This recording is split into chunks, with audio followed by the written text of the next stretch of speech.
नमस्कार दोस्तों, GK phobia में आपका वेलकम है।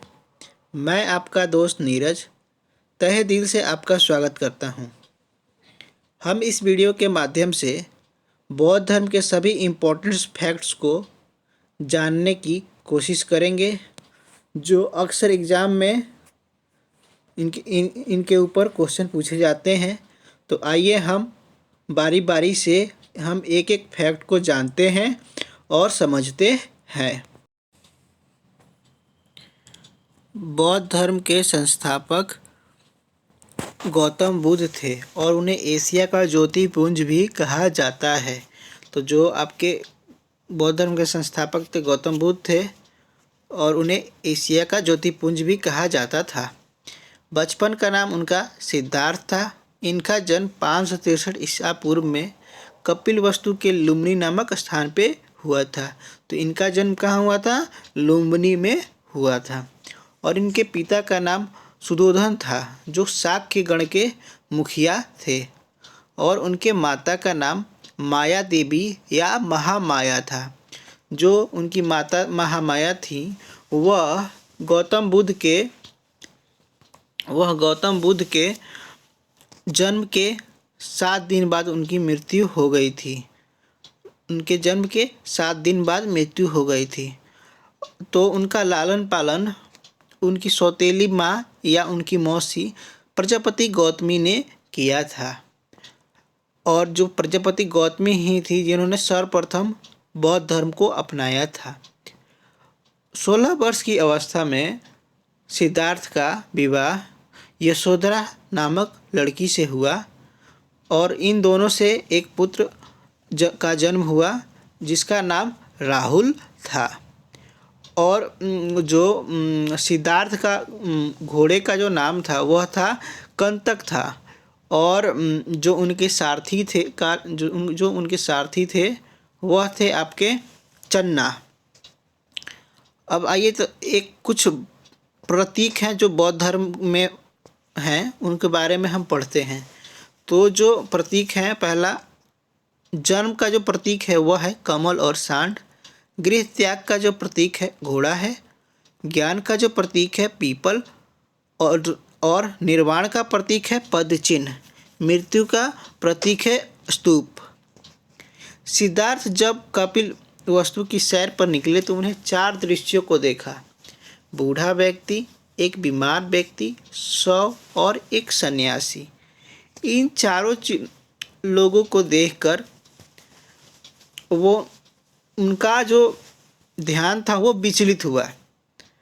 वह सोचे कि आखिरी में इंसान को क्या करना है, आखिर में उसे जाना ही है, इस जीवन में कुछ रखा नहीं है, तो क्यों नहीं हम सत्य की खोज करते हैं। तो वह इन्हीं सब समस्याओं से वो दुखी थे। तो बाद में उन्होंने इस सांसारिक समस्याओं को छोड़कर 29 साल की आयु में उन्होंने घर छोड़ दिया जिसे बौद्ध धर्म में महाभिनिष्क्रमण कहा गया है। तो जो उनके घर छोड़ने की जो समय को ही बौद्ध धर्म में महाभिनिष्क्रमण कहा गया है। चलिए आगे पढ़ते हैं। गृह त्याग करने के बाद गौतम ने वैशाली के अलार कलाम से सांख्य दर्शन की शिक्षा ग्रहण की तथा अलार कलाम ही गौतम के पहले गुरु हुए। तो क्वेश्चन आता है कि सिद्धार्थ के प्रथम गुरु कौन हुए? तो अलार कलाम हुए और अलार कलाम से उन्होंने सांख्य दर्शन की शिक्षा प्राप्त की थी। अलार कलाम के बाद सिद्धार्थ ने राजगीर के रुद्र करमपुत से शिक्षा ग्रहण की थी। रुद्र करमपुत से उन्होंने योग शास्त्र की शिक्षा प्राप्त की थी और उनके चहेते मतलब उनके सिद्धार्थ के प्रिय गुरु थे रुद्र करमपुत्र। क्यों? क्योंकि आप हमेशा ही महात्मा बुद्ध या गौतम बुद्ध को हमेशा ही आप योग की मुद्रा में आप लोग देखेंगे। उर्वला में सिद्धार्थ को कौंडिन्य, बंपा भादिया, महानामा एवं अशांगी नामक 5 साधक मिले। 5 साधक मिले। बिना अन्न जल ग्रहण किए हुए 6 साल की कठिन तपस्या के बाद 35 वर्ष की आयु में वैशाख पूर्णिमा की रात निरंजना नदी के किनारे पीपल के पेड़ के नीचे सिद्धार्थ को ज्ञान प्राप्त हुआ।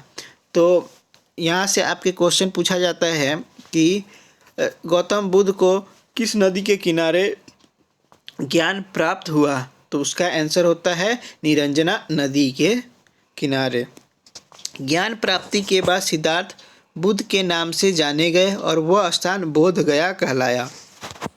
ज्ञान प्राप्ति के बाद जो सिद्धार्थ थे वह गौतम बुद्ध के नाम से यहीं से जाने गए और वह जो जिस स्थान पे उन्हें ज्ञान प्राप्त हुआ था वह बोध गया कहलाया। यह बोध गया जो है आपका बिहार में स्थित है। बुद्ध ने अपने प्रथम उपदेश सारनाथ में दिए, जिसे बौद्ध धर्म में धर्म चक्र प्रवर्तन कहा गया। तो क्वेश्चन यहाँ से पूछा जाता है कि बुद्ध ने सबसे प्रथम अपना उपदेश कहाँ दिया था, तो उसका आंसर है आपका सारनाथ है। बुद्ध ने अपने उपदेश कौशल, वैशाली, कौशाम्बी राज्य में पाली भाषा में दिया। तो बुद्ध ने अपने सबसे ज़्यादा उपदेश जो थे वह कौशल, वैशाली, कौशाम्बी राज्य में ही दिए थे और उनका जो सभी उपदेश था वह आपका पाली भाषा में था।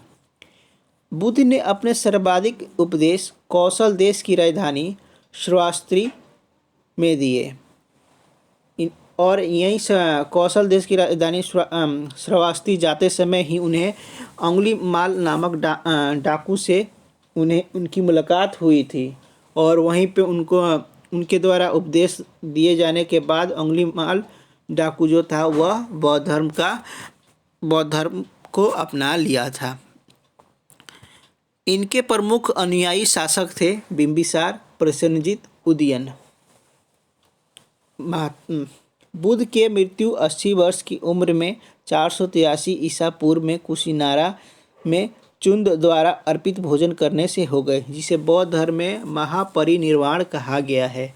तो यहाँ से क्वेश्चन पूछा जाता है कि महात्मा बुद्ध की मृत्यु कब हुई, तो 483 ईसा पूर्व में हुई और कहाँ हुई, तो कुशीनारा उत्तर प्रदेश या कुशीनगर उत्तर प्रदेश में हुई। किसके द्वारा भोजन अर्पित किया गया था, चुंद के द्वारा किया गया था और इसे बौद्ध धर्म में क्या कहा जाता है, महापरिनिर्वाण कहा गया है।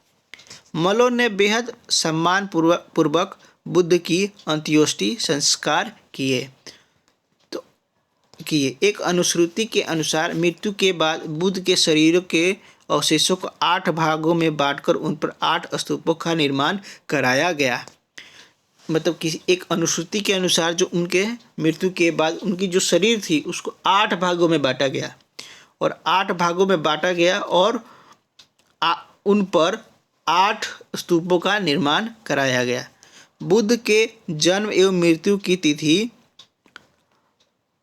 को चीनी परंपरा के कैटोन अभिलेख के आधार पर निश्चित किया गया है। तो जो बुद्ध के जन्म और मृत्यु की तिथि है वह चीनी परंपरा के कैटोन अभिलेख के आधार पर निश्चित किया गया है। आपका यह याद रखिएगा किस परंपरा के अभिलेख पर रखा गया है, तो चीनी परंपरा के कैटोन अभिलेख के आधार पर। तो जो आपका महात्मा बुद्ध के पिता का नाम सुतोधन, माता का नाम माया देवी, पत्नी का यशोधरा और पुत्र का राहुल नाम था और उनकी मृत्यु का उनके मृत्यु को बौद्ध धर्म में महापरिनिर्वाण कहा गया है। चलिए आगे हम इस बौद्ध धर्म के बारे में अगली वीडियो में जानेंगे। तब तक के लिए आप लोग वीडियो देखिए और रिवीजन कीजिए और साथ ही आप सब्सक्राइब कर दीजिए, लाइक कर लीजिए और बेल आइकन को दबा लीजिए, क्योंकि नेक्स्ट वीडियो आएगा तो आपको नोटिफिकेशन मिल जाएगा। अगले वीडियो में हम मिलते हैं।